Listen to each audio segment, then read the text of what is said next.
The conversion kit comes with a whole piece that you can take all this out and replace it individually. You don't have to use that. The good thing about the 55 series is you can just take these off individually.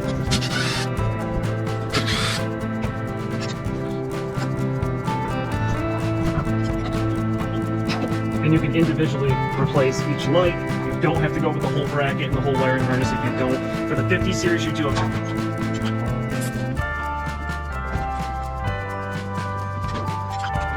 So basically, here's what your plug looks like. You got 2 prongs, and you just plug.